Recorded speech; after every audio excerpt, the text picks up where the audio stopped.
There is much to be revealed in hedges, such a hiding out of sight, edging by the fields and laneways, leaning leaves towards the light. Songs of nestlings, courting couplets, where is a better place to be?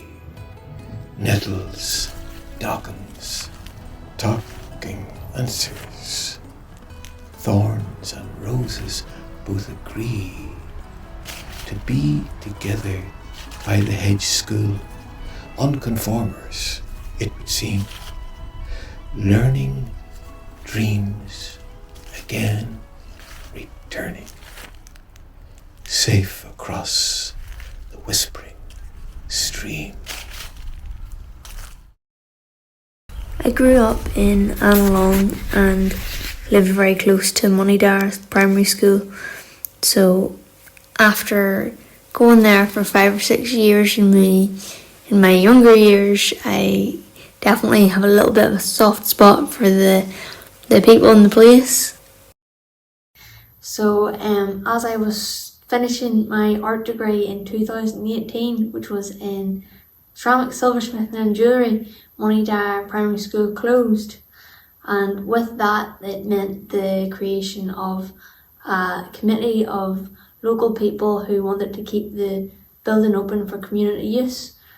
So I was starting a course in Heritage and Museum Studies as I joined the committee of Moneydarragh Hub. Hugh Cox. Hugh, you live around Moneydarragh here? Well, I live just over the hedge here. Is that right? Literally, I live next door. Yes. We've been here about 25 years. This was part of my wife's family's home farm. They've ground around here. Okay. And in fact, it was one of her ancestors who gave the initial ground for the school in 1826 for the first building. This was a hedge school in the 1780s. And a one-room hut was put up here on land donated by the Hockeyan family in 1826, and the hut was just over in the corner there. And that was replaced by a two-room stone building in 1832. And then at that time everybody went to the school, so it was a multi-denominational school. And in 1898 this was built here, the main building, as part of the National Schools Network. So going back a bit, Hugh, what do we know about the Hedge School? That again, Catholics and Presbyterians certainly would have been Catholics and Presbyterians, because they weren't allowed to have formal education. Yes, the established religion had their own. The established religion had their own schools at the time. Yes. The schools amalgamated in 2018, and so, Tommy, there was a very strong spring of feeling that came up from the whole community that this school has been here, a building has been here since 1826. There's a hedge school here before that. Education has always been very important, and people just felt so bereft that we were going to lose our footprint. Within the past year, I have been very, very lucky to be involved in the Moneydarragh Makers project. So I had the role of facilitating and organising ceramics, textile and metalsmithing workshops with local creative people, including other facilitators. Oh, I did. I went to Moneydarragh school. I was there 7 years at Moneydarragh. It's a lovely wee school now. My father and grandpa and great-grandpa has been going to Moneydarragh all their lives. Like all the people around here has been all educated around in Moneydarragh.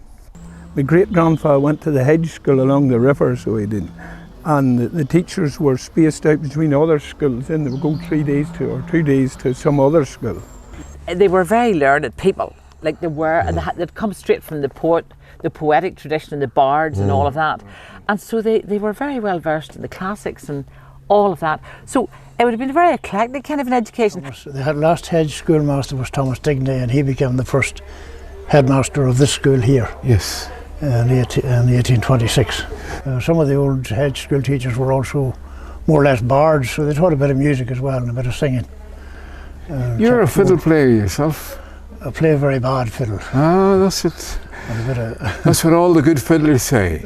And then they start playing. we have a fairly good Comhaltas group here. We had over 60 before COVID attending every week, from 75-year-old was our oldest pupil down to 6-year-old.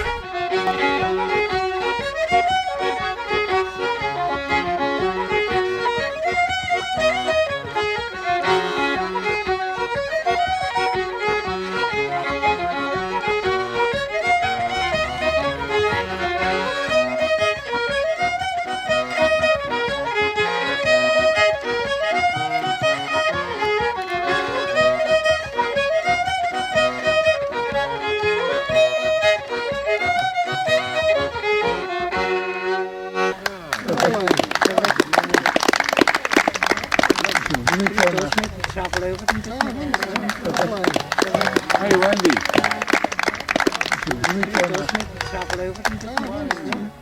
I was up and down this road a few times. I should have just listened for the music. And that would have brought me here, wouldn't it? Oh, every day's a school day. I love it. That's brilliant, yes.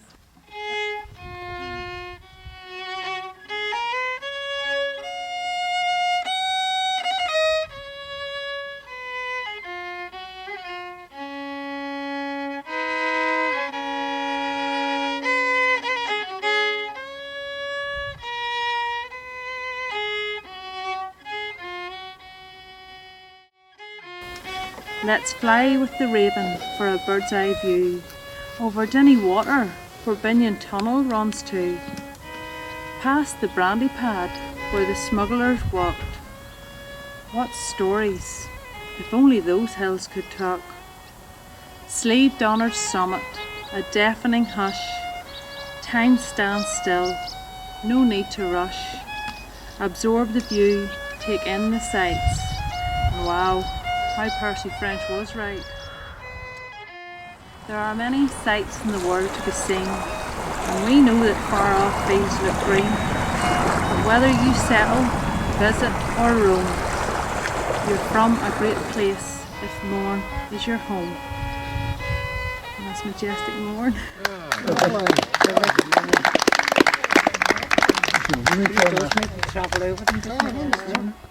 I think when people talk about the Mournes, they say talk about the Mournes, but there's so much of an area to cover. Just to hold it, it's lovely. Yeah? Yeah, I mean that's why clay is such a therapeutic craft to do.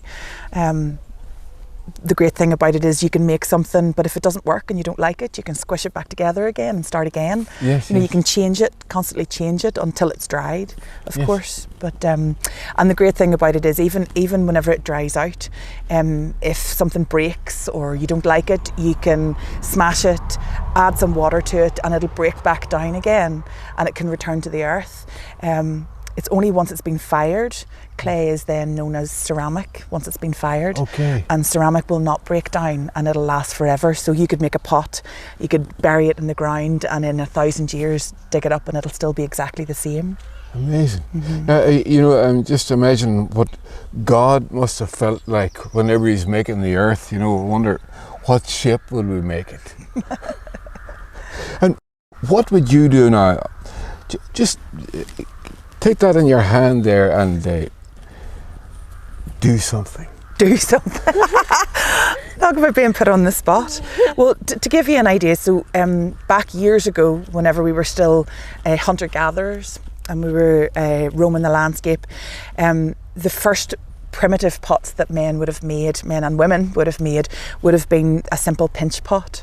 So they would have taken the clay from down by the riverbank or in the fields. They would have dug it up, and they would have formed very simple pots just by putting their thumb into the middle of a ball of clay, and then gently just moving the clay round and pinching it as they go. Which is why it's called a pinch pot. And as you move it round in your hands, the hole in the middle gets bigger. Yes. And you form these very simple pinch pots. And they would have spent a bit of time on those. They would have smoothed them out with water, And they could have added texture and detail and pattern to those by just, maybe taking twigs and branches and leaves like what we did in the workshop there. So Isabel has been using the natural fauna that we found outside. So she picked the fauna from outside, brought it in, and then pressed it into the clay to get the lovely textures. So to kind of give like a landscapey effect. So the bits of flowers and things pushed into the clay kind of looks like. Anyway, so I'm looking forward to seeing that one when it's finished. when it's cooked. Joanne. Oh, Joanne. How are you? Good. For this one, Joanne used a cylindrical form to wrap the clay around to make a pot shape. And then she's etched in a landscape around the outside. From the Is my interpretation of the Hobbling lighthouse in Cranfield. Yes. Here's hoping it can be recognised by people. Yeah, no, Yes, you can definitely tell it's a lighthouse for sure. Fantastic. So she's just going to use the underglaze colours to highlight all of those. Fantastic. details. This is lovely here. That's beautiful. So Anna isn't native to this part of the country. As you can see with the design that she's picked is more reminiscent of where she's from. Belarus. Ah, right, Belarus. And it's a local landscape, it's lived honored and Newcastle beaches kind of. But it has to be dark blue when it's Yes, yeah, when it's finished. seen, And then they would have fired the pots in a pit, usually just round where they lived. Yes. They would have fired them in the pit under the ground for about 24 to 36 hours. And then when they take them out of the ashes, then they would have had these low-fired pots, kind of like earthenware pots that we would know nowadays. And those pots then would be used to carry water or to cook in or put their food in and whatnot. Very good.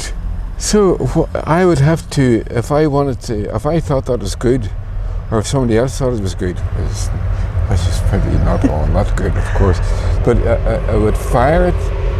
I know you'd paint it first, or No, you would pit fire it first of all. Pit fire it first. You put it into a large pit, fill it with debris, leaves and branches and things, and then big pieces of wood. You would have covered that, and then you would have fired that, as I say, for about 24 to 36 hours. Well, that's a lovely little lesson you've given me, Ciara. How to make the first cup for tea, whenever it will be invented, much later, of course. It takes years to be a fully trained potter. Yes. But as I say, it's a great thing to try and to learn. I know, Claire, you do this work as well. You're skilled in many things, and you're one of the driving forces behind the whole hub idea. Well, I specialised in metalwork. So the first thing you're doing if you're designing a bangle is sketch out a few ideas of possible designs or things that you're inspired or maybe influenced by. So myself, and where we're having this workshop is by the bottom of the mountains and not far from the sea. So for the top of our cuff bangle, we could do a little mountain scene, and maybe for the bottom we could do a wave. So we'll be able to make that wave in our copper, and we could add our shoulder join here. So once we have that done as our main frame, for the cuff bangle, we could maybe add in details such as you could have little circles which sort of move down, and that could be a little indicator for a dry stone wall, which there's plenty of around here. But there's nothing better than getting stuck in with the materials, which is step 2. Well, as Claire readies the class of jewellery for step 2, we will celebrate the beauty of art's imitation of life by visiting that famous Mournes mountain living artwork of dry stone ditches. Danny Rogers, great to see you in your own domain. You're surrounded here by beautiful walls and ditches. You built a few yourself? Oh, I did. I built a few over my time. Yes. Starting when I was with my father, about 12 years of age, and right on to my father retired, and was still building up to a lot of years ago. And you built that one there? every stone round this field was all built by myself. Really? Every one. And where do you get the stones? Well, mostly out of the land. You know, you take them out taking them off the land. Years ago, they were sliced off by horses, and later then it was with the tractor. That ditch was built with a plank, and There were no machinery. no machinery at that ditch. And so you just put a plank. How would you work it? Oh, you just roll them up a plank and start to build the bottom one first, and then work your way up. Yeah, yeah. Always interlocking them one into the other and leaving a V, so the next one sits until you get right to the top. And are there different type of stones in the bottom as to the top, or? Well, this ditch here in the bottom, as you can see, is a double ditch. That was to use the smaller stones, and then as you go up there about 2 feet high, then there's a wider stone crosses, and that ties the bottom stone, which uses all the small stone up, so it means you've nothing left over when you're finished. Every family near Mournes can build a ditch. Most families, and every family builds a ditch in a slightly different way, but they all get there the same, you know. But some people would take a different bite out of a stone, and every man sees a stone different. Yeah. And if you saw a ditch, would you have an idea who built it? Yeah, well, different families built them different ways and that there, but all got them. The end product was the same, you know. Yes, yes. So some people liked a different style of ditch, and some people like keeping them very tight. Other people like them a wee space in them. They maintained that the air coming through broke the air, and it left it very sheltery for the cattle. Okay, yeah, yeah. And they said it stood more wind because it broke the wind. The wind would go through it. Rather than pushing it down, you know. Yes.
Beautiful.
there's all the hard work. All the bracelets that the group made yesterday. So there we go. My goodness, beautiful. I'll pour it out. There we go. Very shiny. So there we go.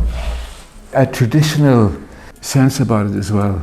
Yeah, so like in the National Museums and everything, there's jewellery from thousands of years ago. So Yes. this is our modern take in our little community centre. And you've done this before, Lewis. No. You haven't either. No, never.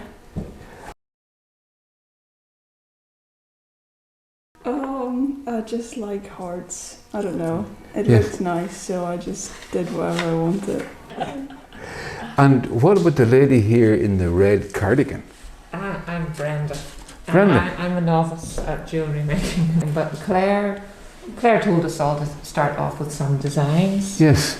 And did a few squiggles on a page. Even to do that there is, it's not just as simple as it looks either. We learned so much in such a short space of time. Really, we had most of our bracelets made within 3 hours.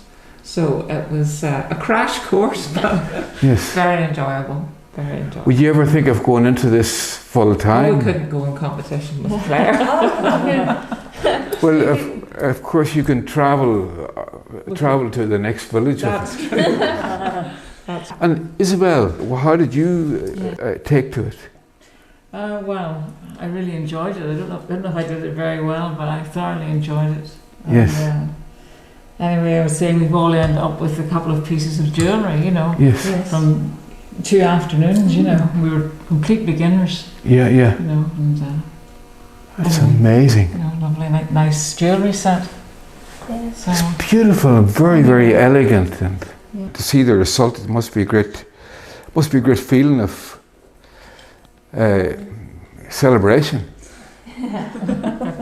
Well, I'm very proud of everyone who's came along, and so thank you for coming along and getting really stuck in. It's been Fantastic. really good. And it's been Brilliant. I think I'm going to have a look at the size of my ankle and think about something. you wear an ankle chain. Yeah. Okay, well, you got an idea for the next course. Ankle chains. Yeah. Thanks very much indeed. no bother. Great. Okay, thank you. Thank you very much for coming. A pleasure. Yeah, class. Pleasure.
Nara dancers from Kilkeel and Annalong.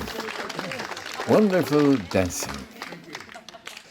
Well, the last time and the first time I was up here in Moneydarragh School and Annalong School actually at the same time, I was with coordinator Kenneth Tyndall from the Education Board and recording engineer Tom Newman of Tubular Bells production fame, and I was helping the children of both schools to write a song about their own place. And both schools picked the building of the famous Silent Valley Dam as their project because their grandfathers and great-grandfathers had worked on it, and they did all the research into the building of that dam, and we wrote a song about it. Now the children have scattered to the four winds, but the song remains. And the headmaster of Annalong School and the headmistress of Moneydarragh School are very much to the fore, and I'm delighted to meet them here under an oak tree. on the cool side of the sun in Moneydarragh. Margaret Rogers and Andre Goucher.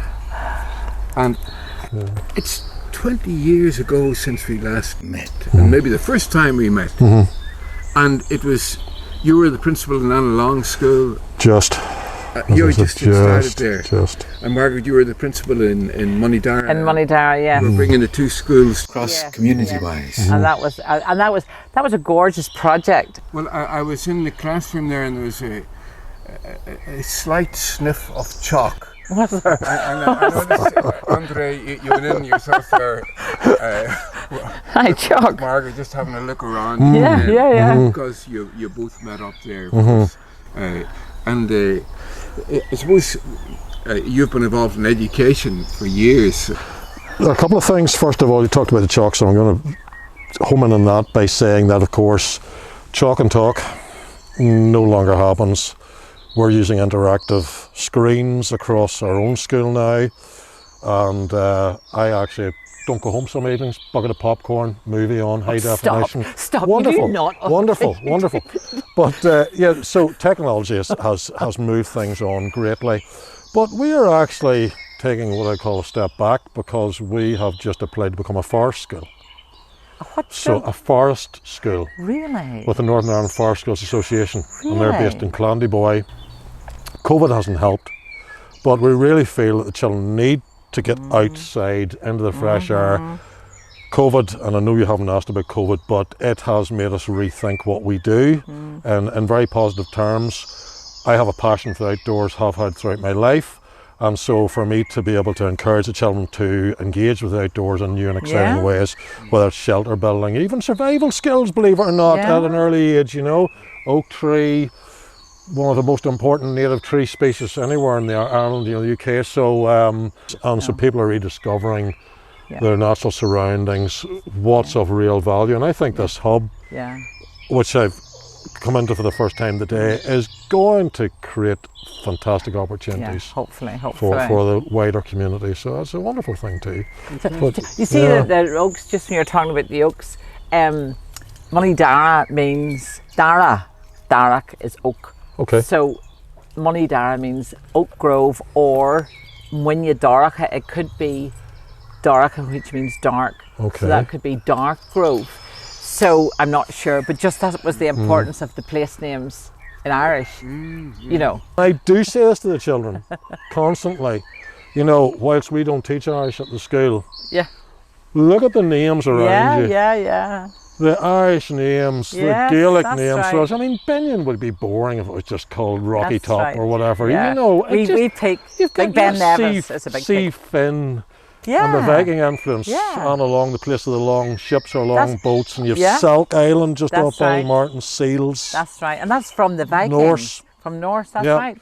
Place names are very important as a window into history and geography. Absolutely. All sorts of things. Yeah. I was speaking to Hugh Cox there, Hugh over there, and he was telling me, we were talking about teaching in the old days, you know, and he had one particular teacher who believed in a lot of the modern methods at the time. She had this long strap.